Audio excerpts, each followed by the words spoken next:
Bien, vamos a conversar con la doctora Cecilia Bedoya Velasco, secretaria del Exterior del Colegio Médico del Perú. Doctora, muy buenos días, bienvenida a Radio Nacional. Muy buenos días, muchas gracias por la invitación.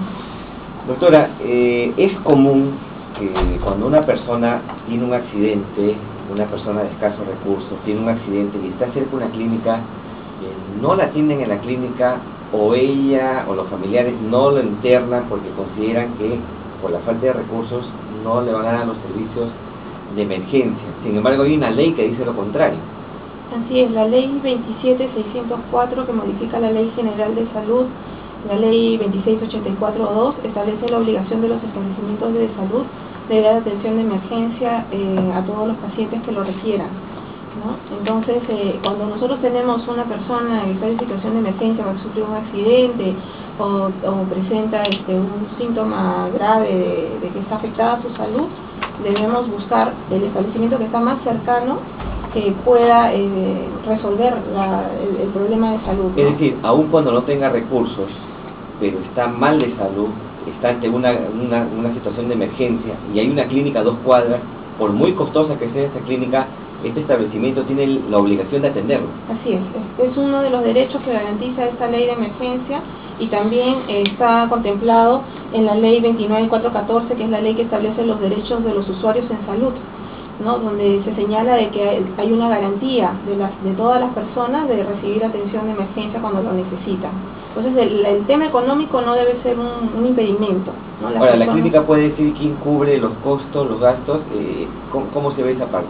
No, la atención de emergencia se tiene que dar. El paciente ingresa y se le da la atención hasta que esté estabilizado, y una vez que esté estabilizado, ya de acuerdo a dónde pertenezca, si tiene SIS, si tiene seguro social, o si tiene algún tipo de seguro que él desee que sea donde desea ser atendido, entonces se hará la referencia. Pero la atención, la estabilización, los primeros cuidados se van a dar en el lugar que esté más cercano. Ahora, como recomendación general, deberíamos nosotros saber cuál es el establecimiento que está más cerca de nosotros y donde nosotros quisiéramos o pensaríamos que podríamos tener la mejor atención en caso presentáramos una emergencia, ¿no? Para poder en ese momento, porque a veces cuando estamos en el problema, no sabemos en ese momento, estamos tratando recién de pensar a dónde ir. Pero a veces se confunde emergencia con urgencia médica, ¿es lo mismo? No, en la emergencia, la definición de emergencia es aquella situación que pone en riesgo inminente tu vida, tu integridad física, o que puede producirte un daño, una incapacidad permanente, ¿no? Un daño físico permanente. Esa es una situación de emergencia. Entonces, si estamos en esa situación, es que debemos acudir al establecimiento que esté más cerca, porque la ley garantiza de que debemos recibir los cuidados, ¿no? Eso no debe ser condicionado a la atención al pago previo, ¿no? Así es. Ya. En caso de que esto no se dé, porque a veces ya hemos tenido aquí quejas de algunas personas que han ido por un caso delicado a determinado establecimiento de salud y no han sido atendidos, y bueno, felizmente tenían parientes al costado que inmediatamente lograron derivar a otro establecimiento donde sí fueron atendidos. ¿Qué puede hacer uno contra ese establecimiento que no quiso atender? Bueno, en ese caso caben las denuncias correspondientes, ¿no? Digamos, el nivel de queja que puede presentar el usuario está, por un lado, el que puede hacer directamente al jefe del servicio, al jefe de la guardia, al director del hospital, y si en esas instancias no es resuelto, puede establecer las denuncias que correspondan ante las autoridades, ¿no? Esto está sancionado definitivamente, ¿no? Así es, porque es un incumplimiento flagrante de la ley. Y hasta cierto punto atentar contra la vida de él. Así es.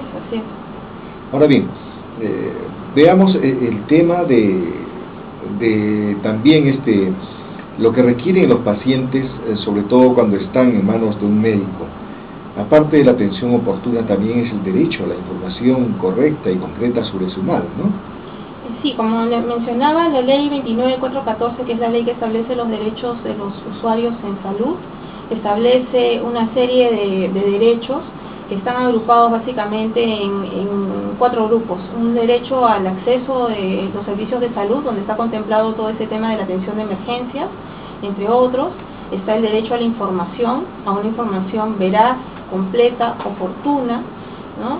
Está el derecho al consentimiento informado, que es el derecho que tenemos de de conocer cuáles son los riesgos, cuáles son las consecuencias, cuáles son todo aquello que está relacionado al procedimiento o a la atención a la cual vamos a someternos, y está también el derecho a la atención, ¿no? Una atención diligente por personal capacitado, por personal que está en condiciones de darnos una adecuada solución a los problemas o a las necesidades de salud que tenemos, ¿no? Ahora bien, hay el derecho de la reserva, ¿no? Sobre la enfermedad que pueda padecer una persona. Hay enfermedades estigmatizantes, ¿no? Estamos hablando de la tuberculosis, por ejemplo, estamos hablando del SIDA, por ejemplo. En este sentido, ¿qué tanto se viene cumpliendo esto con el paciente? Hay muchos pacientes que desean guardar la reserva de su enfermedad, pero a veces trasciende esto. Sí, la ley establece de que tiene que haber todo un cuidado de la reserva, de la intimidad, de la dignidad de las personas, que no debe haber una discriminación de nadie por su condición, por sus problemas de salud.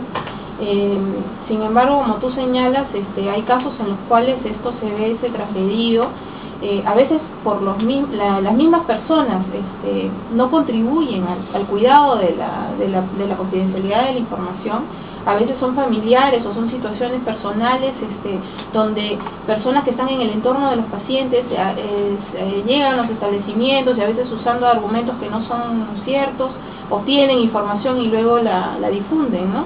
Como es el caso a veces de personas que hemos visto en conflictos de padres por hijos, padres que están separados, y entonces empieza a haber una lucha por la información entre ellos, y luego hay un mal manejo de la información, y eso perjudica finalmente al paciente, ¿no? O familias, hijos que tienen padres mayores que están enfermos, empieza a haber toda una pugna entre los hijos por tener información, por poder conocer detalles, y luego no los manejan adecuadamente y la información trasciende. En el lado del personal de salud también hay problemas, pero esto es denunciable, esto es sancionado por las autoridades en caso de que se compruebe que efectivamente ha habido una violación del derecho a la intimidad, ¿no? Eso está establecido en la ley.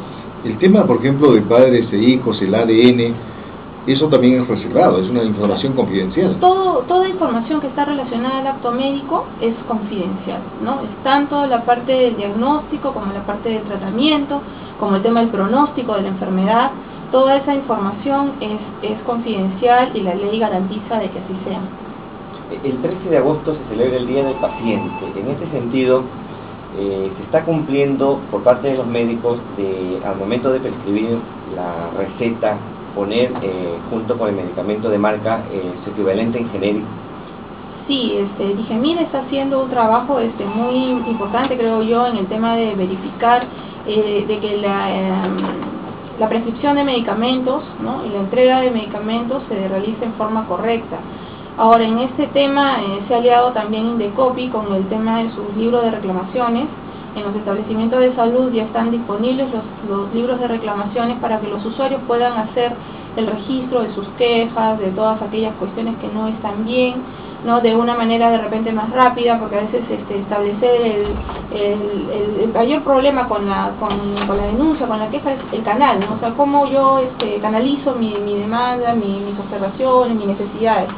Entonces se está haciendo a través de este libro, que es perfectible, que hay cosas que todavía tenemos que mejorar, es cierto, ¿no? Porque no es igual ir a un restaurante a consumir alimentos que ir a un establecimiento de salud a recibir una atención de salud que tiene características de confidencialidad y una serie de particularidades que no están contempladas en el otro caso, ¿no? Entonces, pero de todas maneras el libro de reclamaciones es un canal útil para poder canalizar este tipo de reclamos. No deja de lado de que si el tema es urgente y tiene que ser resuelto en ese momento, el usuario debería solicitar hablar directamente con el responsable, con el jefe del servicio o con el jefe de guardia o el director del hospital. En un hospital o en una clínica, cuando un paciente considera que ha sido maltratado por el médico o no le da un servicio adecuado, ¿a quién puede recurrir?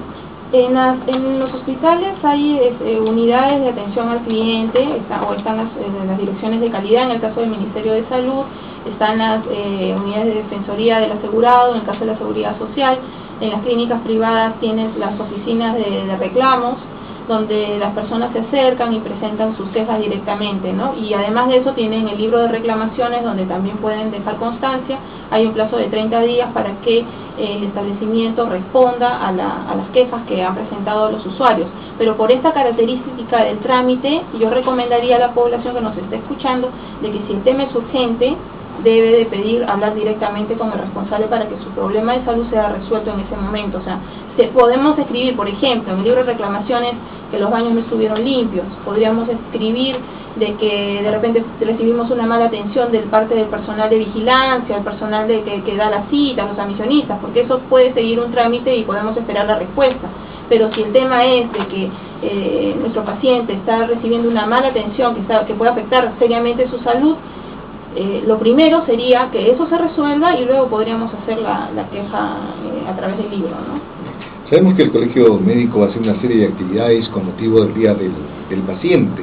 Por ejemplo, hay una campaña para una verdadera reforma de la salud. Preocupa hondamente al Colegio Médico, nos parece, el tema de la tuberculosis, por ejemplo, y la atención que se está dando por parte del Estado a esta enfermedad. Así es, estamos dentro de lo que es la campaña por el Día del Paciente. Se han contemplado, digamos, dos temas que hemos considerado muy importantes. Por un lado, el tema de los derechos y responsabilidades de los usuarios en salud, que ya hemos tratado, y por el otro lado, el tema de la tuberculosis, que es un problema de salud pública muy grande. Nuestro país está situado en el segundo lugar en América Latina, ¿no? Los casos de tuberculosis año a año se incrementan en 25.000 nuevos casos aproximadamente. Tenemos 2.600 casos de tuberculosis multidrogo resistente, 320 casos de tuberculosis XDR, que es extremadamente resistente, y eso es un gran problema que debemos pedirle a las autoridades que lo tengan como prioridad dentro de su agenda de trabajo. Y la tuberculosis es muy contagiosa. Claro, la tuberculosis, ustedes sabrán, es una enfermedad que se transmite por vía aérea. El gran problema de la tuberculosis es que los pacientes que padecen tuberculosis están muchas veces trabajando, ¿no? Están circulando en las calles, se los puedes encontrar en los micros, en los mercados, en cualquier lugar. Tú no sabes a ciencia cierta si la persona que tienes al frente puede tener tuberculosis.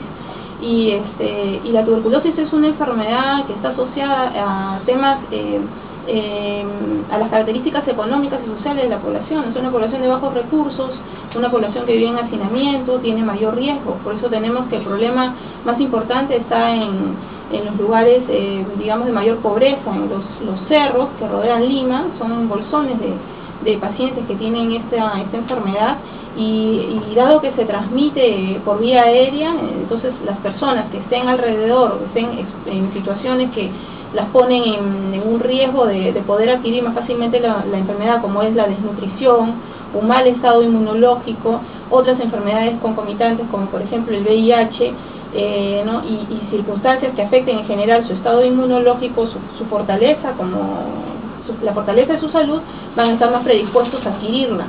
Y ahora tenemos que no solamente tenemos circulando el bacilo de la tuberculosis, digamos, la común, sino tenemos estas variables de multidrogo resistente y extremadamente resistente que realmente tienen problemas serios para ser enfrentadas adecuadamente en la política de salud pública, porque el costo del tratamiento es muy alto, ¿no? Entonces, la inversión que va a tener que hacer el Estado no solamente va por el lado de garantizar el tratamiento, sino que estas personas deberían ser colocadas en aislamiento. Ello supone hacer una inversión en infraestructura para poder garantizarle unas viviendas donde puedan permanecer mientras dura su tratamiento y evitar que siga el contagio. Entonces la intervención no solamente es de salud, la intervención también es de vivienda, es de saneamiento, es de tomar medidas respecto a lo que es el tema ambiental, ¿no? De cómo se maneja este problema. Es un problema muy grave, por eso que lo estamos mencionando, y aprovechando el tema del Día del Paciente, que como decíamos en anteriores oportunidades, el Día del Paciente son todos los días, pero esta fecha nos permite recalcar dentro de la enorme agenda de salud un tema que consideramos que es muy importante y que les agradecemos por darnos estos espacios para poder conversar.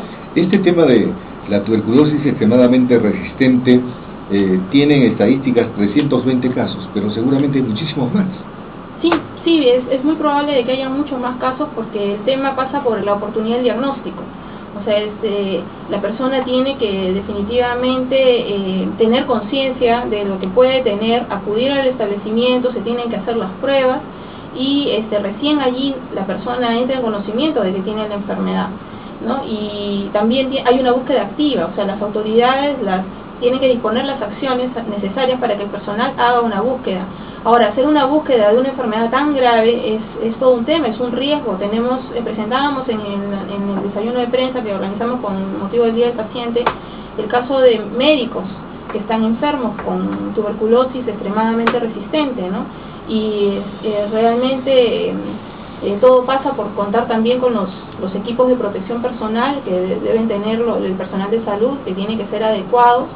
Y esto no solamente debe ser de conocimiento de los médicos o de las enfermeras que trabajan directamente con el personal, sino que todos los miembros del equipo de salud, de todos los establecimientos de salud, deberían estar capacitados y deberían disponer de los equipos necesarios para cuidar su salud y evitar pues de que este mal siga avanzando, ¿no? Es preocupante realmente lo que nos acaba de contar doctora Cecilia Bedoya. Esta enfermedad es sumamente riesgosa, sumamente contagiosa, y ¿cómo puede hacer o qué puede hacer la ciudadanía para cuidarse de esto? ¿Cómo actuar? Bueno, lo primero es mejorar nuestras condiciones de vida, ¿no? Tenemos que tener en cuenta de que nuestro estado de nutrición tiene que ser adecuado. Como padres debemos de estar preocupados siempre por garantizarle una buena alimentación a nuestros hijos. Cuando hablamos de alimentación buena no estamos hablando de cantidad, sino de calidad. Hay que darle prioridad a eso, porque un buen estado inmunológico definitivamente te protege no solamente de contraer tuberculosis, sino otras enfermedades. Está el tema de acudir a los establecimientos, hacernos controles periódicos para ver si no tenemos otras enfermedades que puedan afectar nuestro estado inmunológico y nos puedan exponer a adquirir enfermedades de ese tipo, ¿no? Y está también el rol que tenemos que tener como Estado, como equipo de salud, de conocer de este gran riesgo, ¿no? En ese sentido, el rol que juegan los medios de comunicación en difundir de que este es un problema de salud, nos ayuda a que las autoridades pongan en su agenda, dentro de los primeros lugares, tomar una acción decidida para controlar las fuentes de contagio, ¿no? Que sería el rol que nos tocaría desde el tema de salud. La población lo que puede hacer es cuidar estos temas, seguir las precauciones de que si estoy enfermo, tengo a mi hijo que está enfermo, no debería ir al colegio, no debería ir a trabajar, debería de esperar hasta estar sano y luego ir a trabajar o ir a estudiar. Tenemos a veces la mala costumbre de mandar a nuestros hijos enfermos al colegio, y eso no solamente lo digo por el tema de la tuberculosis, sino lo digo en general por todas las enfermedades, sobre todo aquellas que se contagian por vía aérea, porque el niño que está enfermo, va enfermo, contagia a los demás compañeros.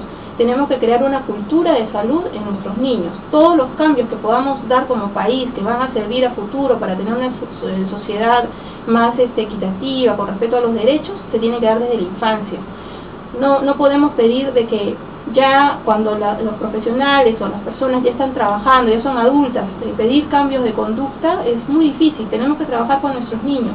Yo tuve una experiencia muy interesante cuando trabajamos el tema de contagio de gripe, antes de que ocurriera la epidemia.